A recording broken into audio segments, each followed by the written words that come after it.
பூரி ஜெகநாதர் கோவில்ல இருக்கக்கூடிய சமையல் அறை தான் உலகத்திலேயே மிகப்பெரிய கோவில் சமையல் அறையா இருக்கு. இந்த சமையல் அறையில இங்க எப்படி பக்தர்களுக்கு பிரசாதம் செய்வாங்க அப்படின்னா 7 பானைகளை அடுக்கி அதுல தான் பிரசாதம் செய்வாங்களாம். இதுல என்ன ரொம்பவே நம்ப முடியாத ஒரு விஷயம் அப்படின்னா, இந்த 7 பானைகளை அடுக்கி அவங்க சமைக்கும் போது மேல இருக்கக்கூடிய 7வது பானையில தான் சாப்பாடு, அதாவது அவங்க செய்யக்கூடிய பிரசாதம் அப்படின்றது ரொம்ப பக்குவமா வெந்திருக்கும் அப்படின்னு சொல்றாங்க. யோசிச்சு பார்த்தோம் அப்படின்னா கீழே இருக்கக்கூடிய பானைகள்ல தான் ஹீட் அப்சர்வ் ஆகி அங்க இருக்கக்கூடிய பானைகள்ல தான் சாப்பாடு அப்படின்றது ரொம்ப பக்குவமா வெந்திருக்கணும்.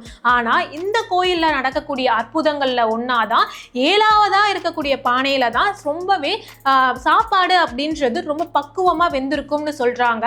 அதே மாதிரி இது வரைக்கும் லட்சக்கணக்கான மக்களுக்கு தினமும் இந்த கோயில்ல பிரசாதம் வழங்கிட்டு இருக்காங்க. ஒரு நாள் கூட பிரசாதம் அப்படின்றது குறைவாகவோ இல்ல வேஸ்டா போனதுமே கிடையாதான்.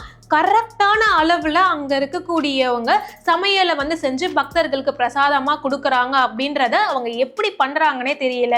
இன்ஃபேக்ட் நிறைய கோயில்ல பிரசாதங்கள் கொடுக்கறாங்க அப்படின்னா, அன்னதானம் போடுறாங்க அப்படின்னா அதை மைக்ல அனௌன்ஸ் பண்ணுவாங்க, அங்க பந்தி எல்லாம் போட்டு இது பண்ணுவாங்க. ஆனா இந்த கோயில்ல அந்த மாதிரி எந்த ஒரு அனௌன்ஸ்மெண்ட்டுமே கொடுக்க மாட்டாங்க.